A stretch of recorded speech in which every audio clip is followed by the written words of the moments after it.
Vous souffrez de diabète de type 2, savez-vous que des apports minéraux peuvent grandement vous aider?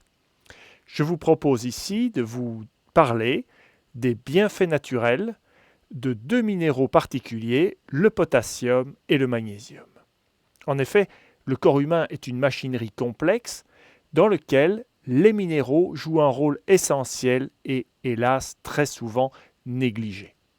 Ici, dans le cas du diabète du type 2, je vais vous proposer de voir en détail à quel point des apports améliorés de magnésium et de potassium vont pouvoir contribuer à réduire véritablement votre diabète de type 2 en agissant sur des paramètres mesurés tout à fait scientifiquement.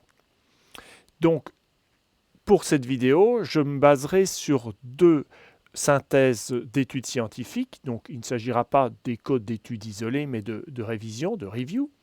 Nous aurons ici la première concernant les apports magnésium en supplémentation et pour le potassium, une étude qui sera également, comme pour le magnésium, une review et qui sera centrée sur les apports via l'alimentation. Et nous allons voir ensemble quelles sont les conclusions auxquelles ces études aboutissent. Bienvenue à ceux qui nous rejoignent pour la première fois. Je suis Jean-Marie Defossé, auteur depuis plus de 12 ans de nombreux livres sur les liens respiration, santé, stress. Et je suis le fondateur de la Coach Respiration, une technique qui vous accompagne basée sur la réponse aux besoins fondamentaux du corps.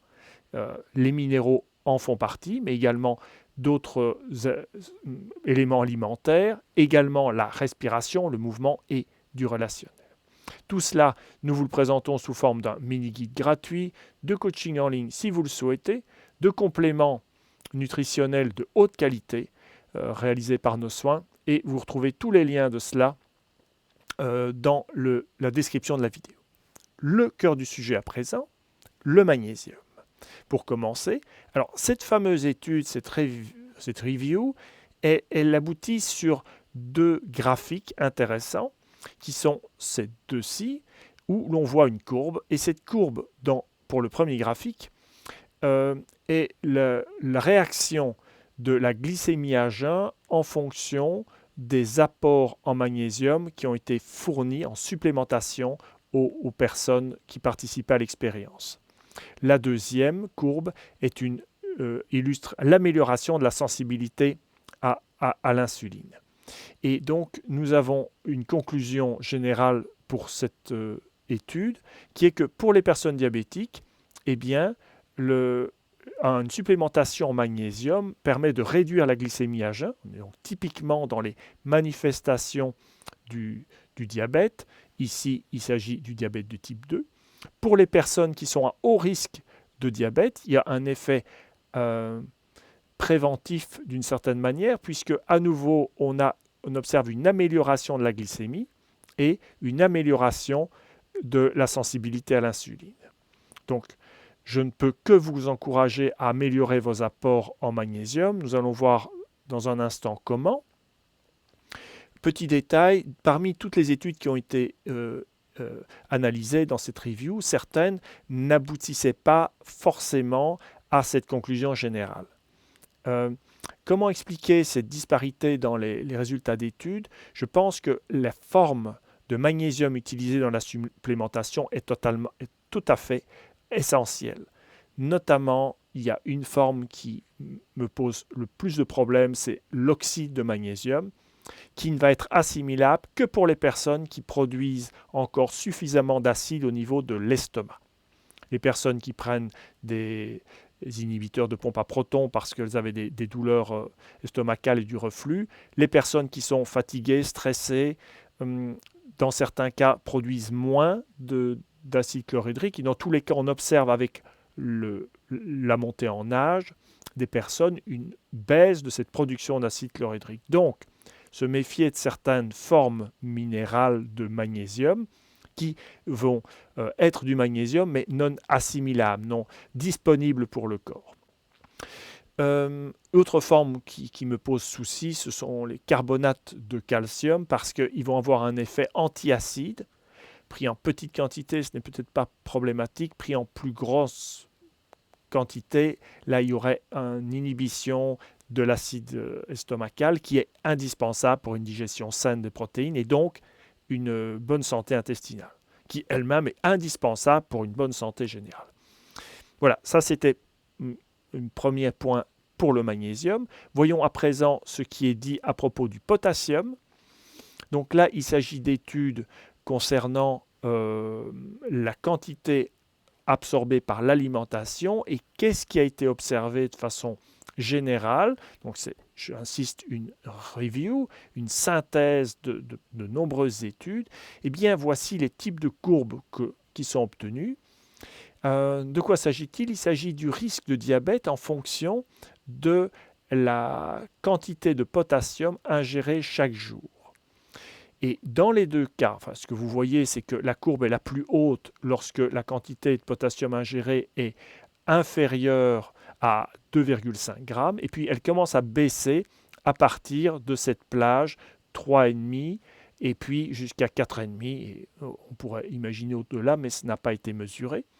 Il y a dans cette étude un autre type de courbe qui est proposée, qui est en cloche et qui, elle aussi, montre que le risque minimal de développer du diabète va se situer avec des apports journaliers de potassium qui sont dans la fourchette de 3,5 à 4,5 grammes par jour.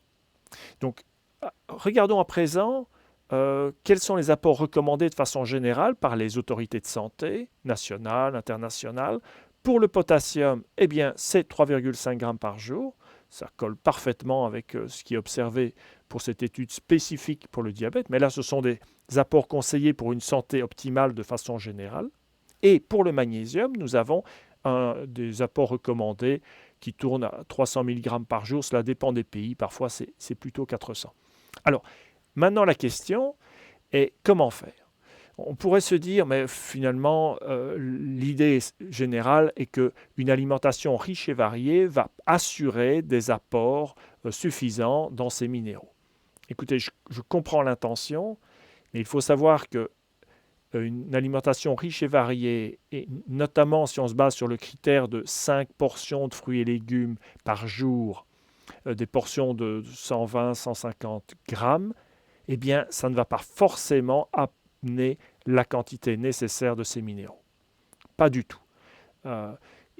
Ça va dépendre bien sûr de ce que vous mangez comme fruits et légumes. Il y a des fruits qui sont très pauvres en potassium. Ce ne sont pas forcément une source formidable de potassium.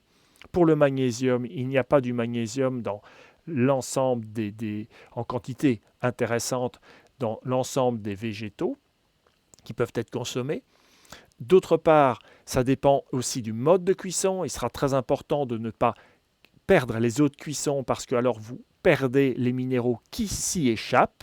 Forcément, même si vous faites de la cuisson dite vapeur douce à 95 degrés ou que sais-je, dès que vous dépassez les 65 degrés, les membranes cellulaires se défont, fondent littéralement avec la chaleur et le liquide cellulaire avec les minéraux qu'il contiennent s'écoule. Et c'est une réalité. Donc, il est essentiel de récupérer les eaux de cuisson, les eaux de décongélation aussi, ce sera le même phénomène pour une autre raison de destruction des membranes. Et c'est essentiel parce que sinon, vous pensez vous faire du bien en mangeant davantage de légumes, par exemple, mais vous perdez les minéraux, une partie des minéraux, à cause du mode de cuisson. Bon, comment faire concrètement?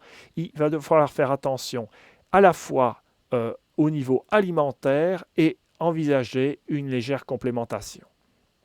Alors, la minéralisation, c'est vraiment un de mes grands axes de travail. Pour ne pas répéter à chaque vidéo sans cesse les mêmes informations qui sont vraiment essentielles et parfois très spécifiques et originales. Par exemple, pour le potassium, j'explique qu'il ne suffit pas, pour assurer des apports idéaux en potassium, de prendre des listes des aliments les plus riches en potassium et de choisir ces aliments pour en consommer chaque jour. Parce qu'il existe des aliments qui sont véritablement donneurs de potassium et d'autres qui sont preneurs, même s'ils contiennent du potassium. Donc, cette nuance-là Je l'explique en détail, je vais vous en parler dans le mini-guide de coach respiration. Autre point important, la complémentation. À partir du moment où on se dit que tous les jours assurer les apports suffisants dans ces deux minéraux est complexe, c'est intéressant. C'est intéressant d'avoir une possibilité de supplémentation en minéral. Donc, la question se pose alors sous quelle forme et par exemple, pour le magnésium, faut-il mieux prendre du magnésium marin, du chlorure, du bisglycinate, du malate? Ça, ce sont des questions vraiment essentielles pour que votre démarche de supplémentation soit efficace, voire simplement efficiente, c'est-à-dire qu'elle donne des résultats.